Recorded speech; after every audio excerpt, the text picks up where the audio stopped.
दोस्तों, गुलशन कुमार वो इंसान जिन्होंने इंडिया में म्यूजिक इंडस्ट्री को इस लेवल पे पहुंचाया जो कि कोई सोच भी नहीं सकता था उस समय कि म्यूजिक का इतना क्रेज कभी हो पाएगा इंडिया में। लेकिन ऐसा हुआ उनकी मेहनत और उनके स्मार्ट वर्क की वजह से, क्योंकि उन्होंने जो सोचा वो प्लान किया और जो प्लान किया उसे एग्जीक्यूट भी किया। उन्होंने सिर्फ अपनी इमेजिनेशन तक नहीं रखा कि हाँ मैं ये करूंगा लेकिन ऐसा किया ही ना, ऐसा उन्होंने नहीं किया। उन्होंने सोचा, प्लान किया और उसको प्रैक्टिकली भी किया लाइफ में। और इसी की वजह से आज उनकी music industry T series India की नंबर 1 म्यूजिक इंडस्ट्री है। और टी सीरीज का यूट्यूब चैनल दुनिया का सबसे बड़ा यूट्यूब चैनल है जिसमें सबसे ज्यादा सब्सक्राइबर है और इनके सब्सक्राइबर अभी के टाइम में 225 मिलियन है। और टी सीरीज का म्यूजिक इंडस्ट्री में काफी दबदबा भी है।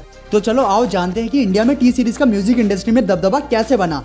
तो गुलशन कुमार जी का जन्म 5 मई 1951 को न्यू दिल्ली के पंजाबी फैमिली में हुआ था। और गुलशन कुमार जी के जो पिता थे वो फ्रूट जूस बेचा करते थे सड़क के किनारे और बड़ी मेहनत से ही अपनी फैमिली को पाला करते थे। और अपने पिता की मेहनत देख करके गुलशन कुमार जी के मन में भी आता था कि मैं भी इनका हाथ बटाऊं। और इसको ही देखते देखते उन्होंने भी अपने पिता का हाथ बटाना स्टार्ट कर दिया, यानी गुलशन कुमार जी ने भी जूस बेचना स्टार्ट कर दिया था। लेकिन दोस्तों, गुलशन कुमार जी को म्यूजिक का बड़ा शौक था और उन्हें मार्केट डिमांड की भी बड़ी अच्छी खासी नॉलेज थी और उनको हमेशा से कुछ बड़ा करना था। और इसी लॉन्ग विजन ने टी सीरीज को एक बहुत बड़ी पहचान दिलाई। गुलशन कुमार जी की जो करियर की स्टार्टिंग हुई थी वो हुई थी 80 के दशक में, जब म्यूजिक कैसेट्स का ट्रेंड धीरे धीरे आ रहा था। लेकिन उस टाइम पे कैसेट ज्यादा लोगों तक नहीं पहुंच पाती थी, क्योंकि कैसेट्स और ऑडियो रिकॉर्डर का जो प्राइस होता था वो बहुत ही ज्यादा होता था और इनका प्रोडक्शन बहुत ही कम होता था। लेकिन लोगों की डिमांड आती थी इसके लिए। और इसी मार्केट की डिमांड को देखते हुए गुलशन कुमार जी ने 11 जुलाई 1983 में टी सीरीज कंपनी खोली और ऑडियो कैसेट्स बेचने लगे, वो भी कम प्राइसेस में, जिसके वजह से ज्यादा लोगों के पास कम प्राइसेस में ऑडियो कैसेट्स पहुंचने लगी और इनकी कंपनी टी सीरीज पैसा कमाने लगी। लेकिन दोस्तों, उस समय यानी कि स्टार्टिंग के टाइम पर कंपनी ओरिजिनल सॉन्ग्स की बजाय पायरेटेड वर्जन यानी कि डुप्लीकेट वर्जन बेचा करती थी और उससे ही सही प्रॉफिट कमाती थी। लेकिन टी सीरीज का पहला ओरिजिनल साउंड ट्रैक 1984 की मूवी लल्लू राम के लिए बना था, जिसे कोई खास पॉपुलैरिटी नहीं मिली। लेकिन जब 1988 में कयामत से कयामत तक जैसे उस टाइम की सुपर हिट मूवी आई और उसके गाने हिट हुए, यानी कि उसके सारे गानों ने धूम मचाई, तब इस मूवी के साउंड ट्रैक को बनाने वाली कंपनी टी सीरीज पहचान में आई और उसको काफी फायदा हुआ। इसके बाद आता है वो साल जो कि टी सीरीज का सबसे अच्छा साल माना जाता है, यानी कि 1990, जब आज की मूवी आई थी जो कि काफी हिट हुई थी उस टाइम पर। और उस आज की मूवी के साथ ही टी सीरीज ने ऊंचाइयां छूना स्टार्ट कर दिया था। और इस मूवी के जो प्रोड्यूसर थे वो गुलशन कुमार थे और इस मूवी के जो डायरेक्टर थे वो महेश भट्ट थे। और इस मूवी के सॉन्ग्स की 20 मिलियन यूनिट्स यानी कि कॉपीज बिकी थी, जिसने टी सीरीज को इंडियन म्यूजिक इंडस्ट्री में अपनी खास पहचान दिला दी थी। और इसके बाद टी सीरीज ने कभी पीछे मुड़कर नहीं देखा, वो सीधा आगे बढ़ते चले गए और काम करते चले गए और वो अपनी जगह और पक्की करते चले गए म्यूजिक इंडस्ट्री में। इसके बाद टी सीरीज पुराने गानों को कवर वर्जन बनाने लगा, यानी कि पुराने गाने किसी नए सिंगर से गवाता था और फिर टी सीरीज उस गानों को रिलीज करता था। और इससे कॉपीराइट की कोई प्रॉब्लम भी नहीं आती थी, क्योंकि जिसके पास भी पुराने सॉन्ग्स के राइट्स होते थे उसे कुछ रॉयल्टी दी जाती थी और बाकी का जो प्रॉफिट होता था वो टी सीरीज का होता था। और ऐसा करते करते टी सीरीज ने पुराने गानों के बहुत सारे कवर सॉन्ग्स बना लिए थे और उसे कम प्राइस में धड़ाधड़ बेचते जा रहे थे और अच्छा खासा पैसा कमाते जा रहे थे। और हाँ दोस्तों, अभी भी टी सीरीज कवर सॉन्ग्स बनाता है।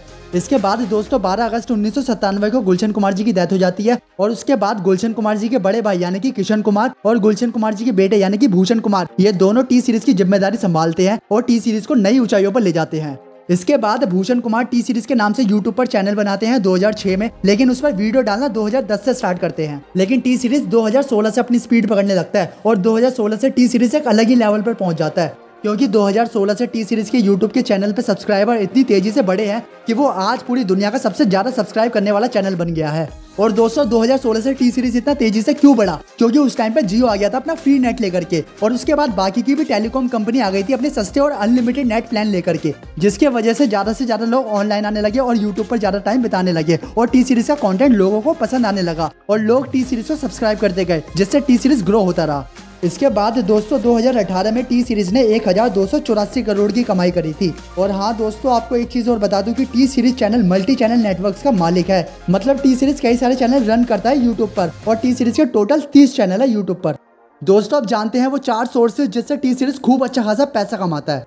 तो इसका पहला सोर्स है ऑनलाइन स्ट्रीमिंग एंड डिस्ट्रीब्यूशन। इसमें टी सीरीज के ऑनलाइन प्लेटफॉर्म्स आते हैं। टी सीरीज यूट्यूब पर कवर सॉन्ग्स और बॉलीवुड सॉन्ग्स डालता है जिन पर मिलियंस में व्यूज आते हैं और टी सीरीज अच्छी इनकम कमाता है उनसे। और ये तो आपको भी पता है अब कि टी सीरीज के यूट्यूब पर 30 चैनल्स हैं जिनसे महीनों का करोड़ों रुपए आता है। और टी सीरीज अपने गानों के राइट्स अमेजन म्यूजिक, गाना एंड एक्सेट्रा म्यूजिक एप्स को सेल कर देता है और यहाँ से भी अच्छा खासा पैसा कमाता है। इसके बाद आता है इसका दूसरा source radio, TV and royalties. इसमें टीवी और रेडियो चैनल को टी सीरीज रॉयल्टी देनी होती है, यानी जब T series new movie produce करता है तो उसके सॉन्ग्स का कुछ पार्ट लिमिटेड टाइम के लिए टीवी चैनल को दे देते हैं, जिससे वो अपनी मूवी को प्रमोट कर सके।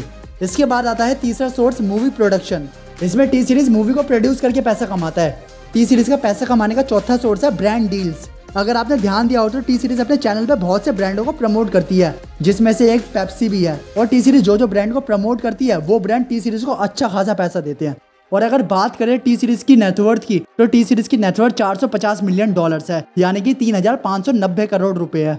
तो दोस्तों बस इस वीडियो में इतना ही। हम मिलते हैं अब नेक्स्ट वीडियो में, तब तक के लिए good bye and see you in next video.